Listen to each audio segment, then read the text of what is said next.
Oi pessoal, boa noite. Hoje eu vim falar para você um pouco sobre antipertensivo, para vocês, principalmente nessa primeira parte, conceitos sobre os antipertensivos, para vocês conhecerem melhor a causa da hipertensão, como a gente pode tratar a hipertensão. Primeiramente, o porquê que é pressão alta. Tem que entender que é uma hipertensão. A pressão arterial, ela é denominada como uma força da contração do coração. Ele bombeia o nosso sangue através dos vasos. Essa força de contração que bombeia através dos nossos vasos, ela faz com que a gente tenha um volume de sangue que saia do coração. Esse volume de sangue também causa uma resistência, encontra resistência no corpo. Essa resistência causa uma pressão nos nossos vasos e artérias, e isso é denominado uma pressão arterial. Um conceito bem do dicionário que a gente pode tirar. Na hipertensão, ela pode ser modificada por vários fatores. Pode ser ocasionada ou pode ser modificada por vários fatores. Pode ser ocasionada por uma variação do volume do sangue. A viscosidade do sangue pode estar mais grosso, como por exemplo colesterol alto, alguns lipídios alterados. A frequência do coração alterada, batimentos cardíacos alterados. A frequência maior pode aumentar a pressão das artérias. Uma elasticidade dos vasos alterados também pode aumentar a pressão devido normalmente até mesmo pela idade, ou até mesmo outras comorbidades que podem ocasionar uma diminuição da elasticidade dos vasos. Isso pode ocasionar um controle menor da pressão que a gente pode ter ou não controle dependendo da idade, e até mesmo do exercício físico, da alimentação. Muitos fatores interferem na pressão arterial. Também ocasionam uma hipertensão, até mesmo, por exemplo, pessoas que têm o hábito de fumar têm uma elasticidade menor do que as pessoas que têm tanto passivo quanto ativo. A hipertensão arterial ela pode ser causada também por estímulos hormonais e nervosos, por exemplo, pessoal, influência ambiental, às vezes causadas por estresse, ou até mesmo pelo ambiente que a pessoa vive em condição social ou até mesmo ambiental estressante, pode ocasionar um aumento de pressão, hipertensão, ou trabalhos estressantes, ou morar em locais estressantes, convivência. Muitos fatores podem alterar a pressão arterial. E o que seria hipertensão de acordo com as terminações médicas? De acordo com médicas, a gente seria uma persistência da pressão arterial sistólica acima de 135 de mercúrio e a diastólica acima de 85 milímetros de mercúrio. Os fatores principais para ocasionar fatores de risco, até mesmo para outras doenças, são doenças cardiovasculares, doenças cerebrais vasculares também, principalmente o AVC. Esse aumento da pressão pode ocasionar essas doenças cardiovasculares, pode, por exemplo, um infarto, ou também pode ocasionar doenças, principalmente cerebrais, como a gente ouve bastante falar, o AVC. A hipertensão ela é fator de risco para diversas doenças. Principalmente eu alequei aqui para vocês as principais doenças que podem ser ocasionadas pelo aumento da pressão. Por que a gente tem que fazer exercício físico, controlar a pressão, diminuir o sal? Devido principalmente a diversas doenças que podem ser ocasionadas pelo mau controle da pressão, como por exemplo insuficiência cardíaca, o coração pode não ter forte suficiência de não conseguir controlar nosso controle de pressão e aumentar a nossa pressão, faz com que tenha uma insuficiência cardíaca, nosso coração pode ser debilitado, ele pode ter uma hipertrofia, pode ocasionar um infarto ao do miocárdio, pode ter um AVC, como eu falei para vocês anteriormente, insuficiência aneurisma, tanto da aorta quanto também retinopatias hipertensivas, entre outros fatores, diversos fatores que você já devem ter ouvido falar de doenças que podem ser ocasionadas devido à hipertensão. A hipertensão ela também pode ocasionar diversos outros fatores de risco, como a diabetes, obesidade, sedentarismo. Essas doenças elas podem ocasionar também o aumento dos pressóricos. Isso porque essas doenças acabam alterando os nossos níveis sanguíneos de, por exemplo, a diabetes, a obesidade, o sedentarismo, o tabagismo, eles podem fazer com que a hipertensão seja ainda mais grave. Além dessas doenças, você também vai ter um fator de risco para a hipertensão devido a essas doenças ajudarem a aumentar a hipertensão. Ou seja, se você não está controlando a pressão, pode ter também o malefício dessas doenças lá no controle da sua pressão. Há alguns anos atrás, há cerca de 60 anos atrás, não era 60 não, 70 anos atrás, não era tão controlada a pressão. Não tinha tanto antihipertensivo quanto a gente tem hoje. Eu coloquei aqui para vocês. Já hoje em dia a gente tem diversos medicamentos bem mais eficazes do que nessa década, quando a gente tinha raríssimos medicamentos utilizados para o controle da pressão. Entre as causas que a gente pode ter para o aumento da pressão, a gente pode ter tumores que podem estar na suprarrenal, dando esteroides, como vocês viram na aula de corticoides. Esses esteroides eles podem aumentar a nossa pressão devido a todos aqueles fatores que eu falei para vocês na aula de corticoides. Tem a análise da artéria renal, hipertensão essencial. O que seria a hipertensão essencial, Alfredo? Seria uma hipertensão sem motivo. Às vezes a gente tem alguma doença que não tem motivo. Por exemplo, tremor essencial. A gente não sabe o motivo, mas a gente está tendo aquele tremor. Muitas vezes a gente pode ter diversas investigações e não consegue saber o que está causando aquele tremor ou aquela hipertensão. Uma hipertensão motivo. Às vezes dificilmente você vai conseguir saber o motivo daquela hipertensão. A hipertensão ela pode ser persistente, ela pode ocasionar diversos malefícios para o nosso corpo, como hipertrofia, como eu falei para você, hipertrofia do ventrículo esquerdo. Nossa pressão está muito alta, o nosso coração tem que compensar essa pressão alta, justamente diminuindo ou aumentando o volume sanguíneo. Isso pode ocasionar hipertrofia do ventrículo esquerdo. Assim, a média das artérias de resistência ela acaba tendo um estreitamento.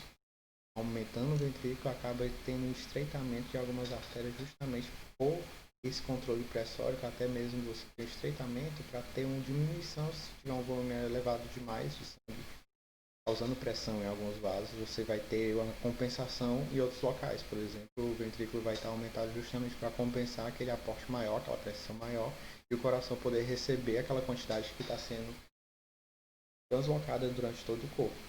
A resistência periférica também tem que ser elevada, justamente porque como a pressão está elevada, a resistência está mais elevada. E muitas vezes nossas células, nosso endotélio, nossos vasos, eles vão estar sendo mais agredidos justamente porque ela estão sofrendo uma pressão maior. Mais células do endotélio vão morrer e assim a gente não vai ter um controle tão bom da nossa imunidade. Às vezes também tem lesões do sistema nervoso central e muitas vezes do rim porque eles estão recebendo aportes sanguíneos. E se a pressão estiver elevada, pode ter uma lesão ou um rompimento de vasos, artérias desses locais, justamente como eu falei para vocês. Uma pressão elevada vai ter um rompimento, até mesmo uma lesão de células, vazamento de líquidos para os locais que podem ser bem maléficos, tanto para coração, veias, cérebro, como o AVC. Muitas vezes a gente tem que agir com alvos farmacológicos, ataques farmacológicos desses locais que estão sofrendo essas lesões. A gente pode também controlar a nossa pressão através do rim. Vou falar mais à frente para vocês medicamentos que a gente utiliza que são diuréticos e alteram a quantidade de sódio ou outros componentes justamente para controlar a pressão arterial. Você controla a quantidade de sódio, consegue controlar também a quantidade de água que você tem no corpo. Normalmente, quando a gente tem bastante água, você se sente mais inchado e muitas vezes no sangue você tem uma quantidade elevada de água, o sal vai junto e aumenta a pressão. Os níveis hemodinâmicos, eles aumentam a pressão quando você tem quantidade de sal. Para onde o sal vai, a água vai também. Ou seja, se você está consumindo muito sal, o corpo tende até a puxar por osmose. Sal. Até coloquei para vocês aqui, o aumento da pressão aumento da pA é devido a aumentos normalmente de hidrostáticos, aumentos de água, capilares no glomérulos e no néfron. Aumento da filtração glomerular, que aumenta também o volume do filtrado e aumenta também o volume de urina. Justamente para compensar, você tendo uma diurese, você consegue perder água e fica menos inchado, consegue diminuir aquela pressão que está tendo tanto nos rins quanto também nos vasos. O aumento da diurese pode diminuir vocês esse excesso de líquidos. A redução do volume sanguíneo faz justamente isso.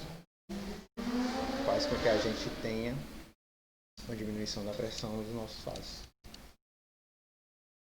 Hormonalmente, a gente pode ter essa diminuição na pressão através desse mecanismo, através todo desse deslocamento angiotensinogênio. Ele, através da renina, ele transforma em angiotensina 1.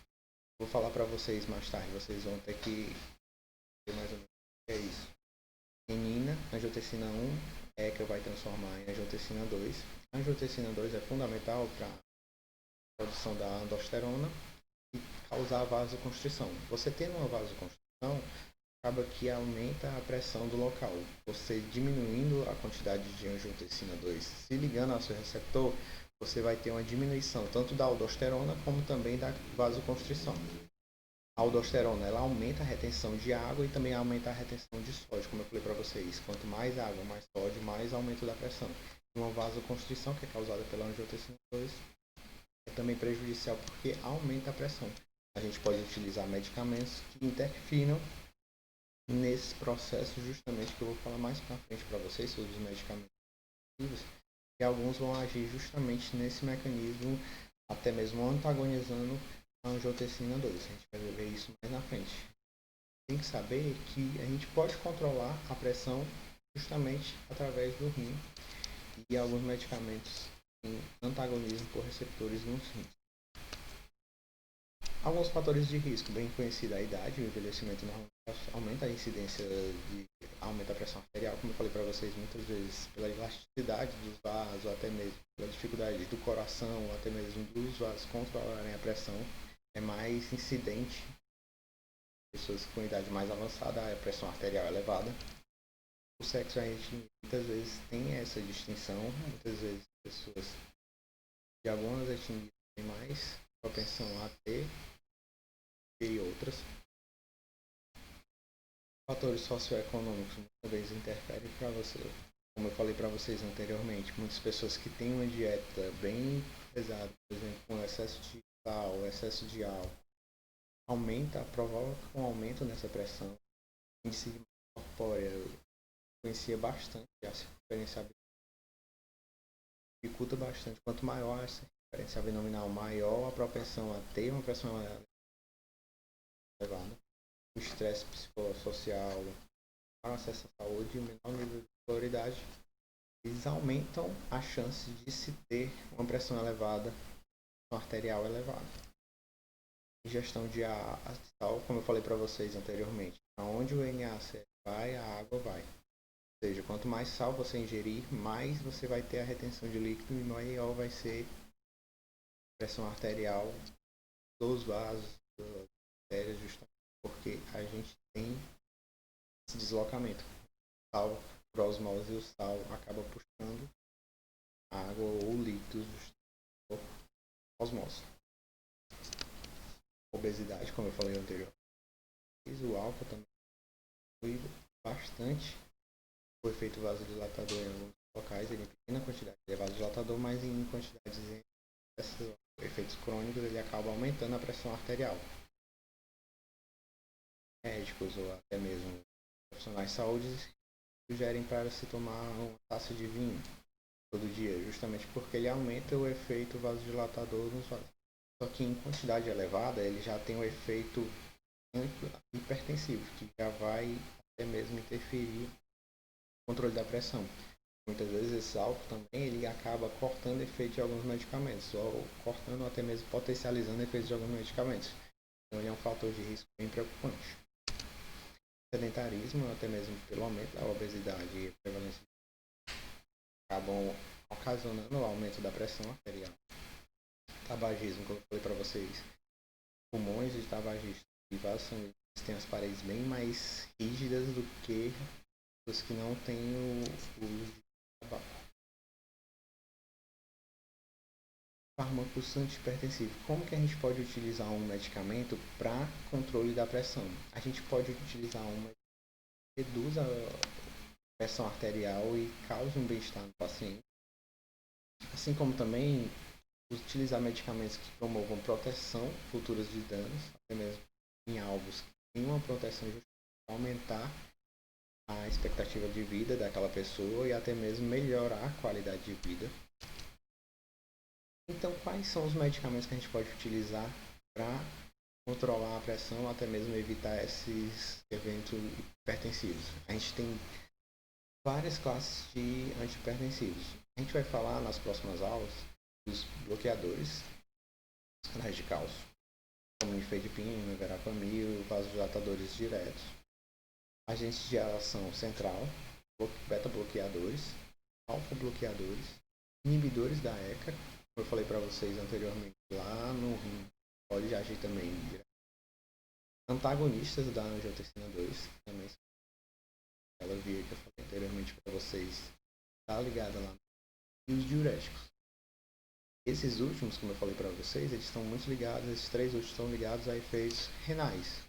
Pode, através desses medicamentos, em diversos mecanismos diferentes, em medicamentos justamente para controlar a pressão. Muitas vezes alguns pacientes precisam utilizar 1, 2, 3, 4 medicamentos, mas com mecanismos diferentes, eles vão ter uma simbiose justamente para controlar a pressão em momentos diferentes. Por exemplo, no rim, em vaso, até mesmo nos canais de cálcio. Dependendo do paciente, muitas vezes o médico vai escolhendo de acordo com o melhor antihipertensivo justamente para aquele tipo de paciente.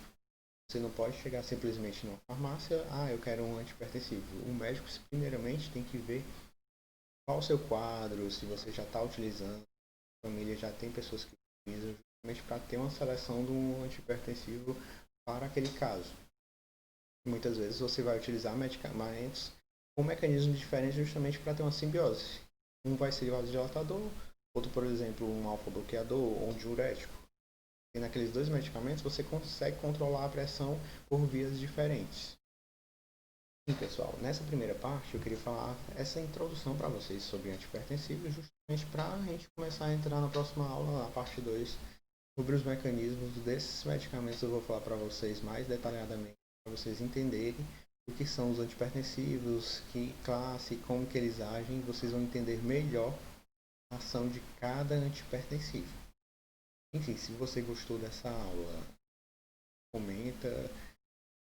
A gente demorou um pouco a postar mais aulas, mas a gente vai colocar cada vez mais aulas.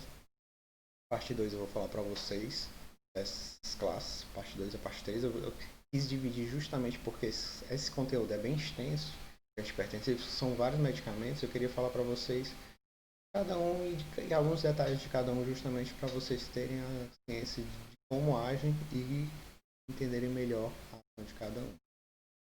Enfim, para o pessoal, até a próxima aula e ver na parte 2 de antihipertensivo. Até mais.